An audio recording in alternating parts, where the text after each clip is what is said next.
Hey guys, my forehead is back and I'm looking very raggedy today, holy shit. But I'm back to review a new album, Lana Del Rey, Did You Know That There Is a Tunnel Under Ocean Boulevard? Lana Del Rey is an artist who I think has one of the most inconsistent discographies of all time in the mainstream. I think that she is extremely talented, a very good songwriter, great singer, but her albums really just haven't been amazing throughout her entire career. While I do think some of them are great, I don't know, I just think a lot of them are very mediocre. But as of this decade, I think that we have been getting a little bit more consistent. I thought Chemtrails Over the Country Club was pretty good. Blue Banisters also was one of her better records. This time, I was hoping that maybe we can get something like even better than NFR, or at least of that same quality. Because these singles for this album were just amazing, like some of Lana's best work easily. And let's just get into the album. It starts off with the song The Grants, which has this beautiful a cappella intro. I love it. We then have this gloomy piano beat, and yeah, Lana sounds great here. I also like the choir that comes in near the end. We then have the title track, Did You Know That There's a Tunnel Under Ocean Boulevard? And I really like how low-key the production is. I also find it to be kind of catchy. The ending is also just great. The song's sweet, I don't like as much as the other two. I like the orchestral instrumental, but it's kind of just fine. But then we have A&W, American Whore, which is just like Lana at her best. I love the multi-phased instrumental. Lana's harmonies sound awesome here. And the transition into that more dark and electronic trap style that she goes for sometimes is really well done here. I really like it. And yeah, once we do get into that second section, it's just a really fun song. It's also catchy. This is really just like peak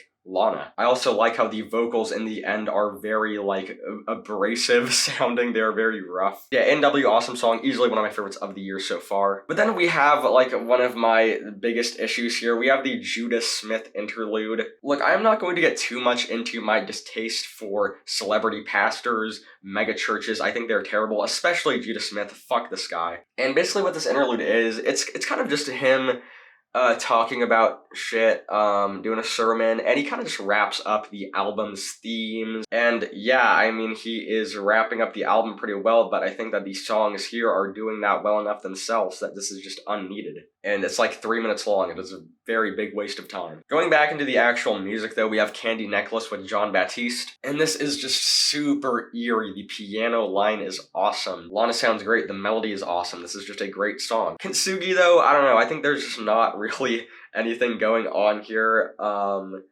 Yeah, not one of the more entertaining songs on here. Very uninteresting in my opinion. But then we have Fingertips, which is another multi-phased instrumental, and it just sounds absolutely beautiful. It really kind of just sounds like a dark Disney princess song, especially with Lana's super angelic vocals. There's also Paris, Texas, where Lana sounds absolutely angelic again. I like the instrumental, but it really just doesn't go anywhere. Could have been a lot shorter than it actually is. And then we have, I have to read this one because I can't remember it. Grandfather, please stand on the shoulders of my father while he's deep sea fishing. And yeah, extremely pretty instrumental, has a great progression throughout. And this song honestly kind of wraps up the album for me. It is talking about just coming into yourself, transformation. And this is a very introspective album. It has Lana talking a lot about childhood, growing up, and all of that stuff. And look, I'm saying that like it is the closer, but there are 5 tracks left after this. And honestly, the album really could have gone without that. If the album did end here, I think we do have like one of, if not Lana's best projects yet, because I mean, yeah, these songs are just amazing, very well written, very well produced. Outside of that very long interlude by Judah Smith, I think that the consistency and the progression of the album is very good. But yeah, there are 5 tracks, and only one of them I would really say I would have preferred to keep here, and that is Let the Light In with Father John Misty. God, these two are just an incredible duet. I hope that we get more collabs between them in the future. This song is great. But after that, I don't know, these songs really could have been kept for like a deluxe or like some bonus tracks for later. We have Margaret, which is fine. I really do not like Jack Antonoff's vocals here. It's just a whatever track. Fishtail is also just fine. I'm not too crazy about like the generic trap beat. It's whatever. There's the song Peppers, which like most people I'm very conflicted on. It's a fun track.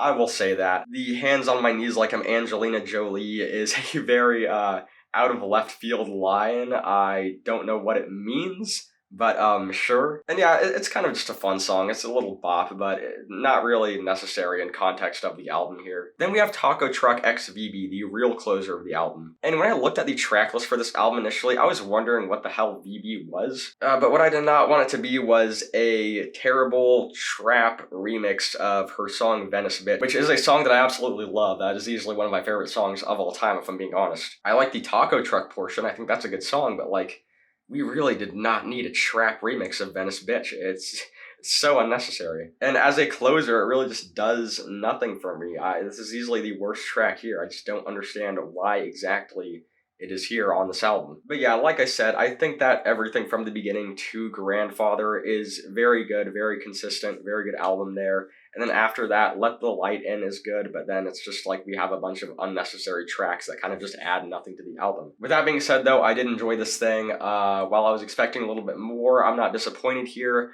Yeah, I'm gonna give this thing a 7 out of 10. Thank you for watching this video. Tell me what you thought about the album in the comment section. Do you agree with what I said? Do you disagree? Tell me what you thought. And yeah, if you enjoyed the video, like, subscribe. I would appreciate it. I will see you next time. Goodbye.